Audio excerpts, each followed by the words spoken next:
l'essentiel de ce qu'il faut savoir et retenir sur le chapitre des probabilités. Vous devez d'abord savoir calculer l'espérance et la variance dans différentes situations. Pour l'espérance, dans le cas général, puisque l'espérance c'est la moyenne attendue, on la calcule comme une moyenne, on multiplie valeur et probabilité que l'on somme, ce qui traduit cette formule un peu abstraite. Vous devez également connaître cette propriété. Pour la loi binomiale, c'est beaucoup plus simple.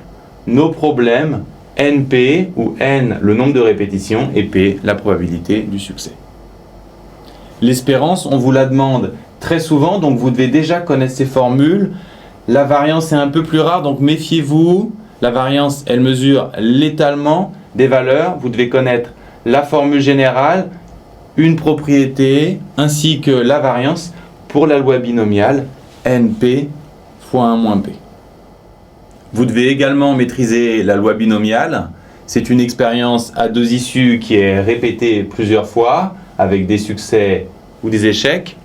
Il existe des cas simples pour lesquels il est inutile de justifier qu'on a affaire à une loi binomiale. On peut directement calculer, par exemple, quand on n'a que des succès, il faut réussir P et puis réussir P. P fois P fois P, P puissance N. Que des échecs, de même 1 moins P puissance N. Enfin, si on vous demande de calculer la probabilité d'avoir au moins un succès, c'est le contraire d'en avoir aucun, qui s'écrit mathématiquement comme ceci.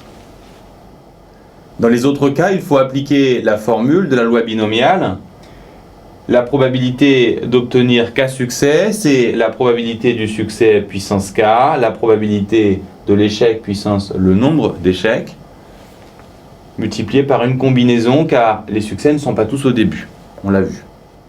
Très souvent, vous êtes concentré sur l'application de cette formule et vous négligez la rédaction.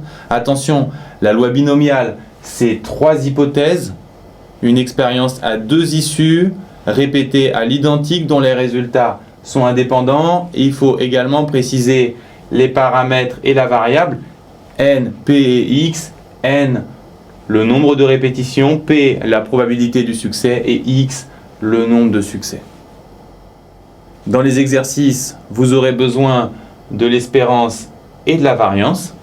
Et dans le cas le plus simple, où n égale 1, la loi de binomial s'appelle aussi loi de Bernoulli. Les combinaisons peuvent être vues comme des chemins, comme des choix, ou calculées avec des factoriels. Vous devez connaître des cas simples, ne rien prendre, tout prendre, prendre un élément parmi n, en laisser un. Vous devez également connaître cette formule qui permet d'expliquer la construction du triangle de Pascal, que vous devez savoir retrouver rapidement.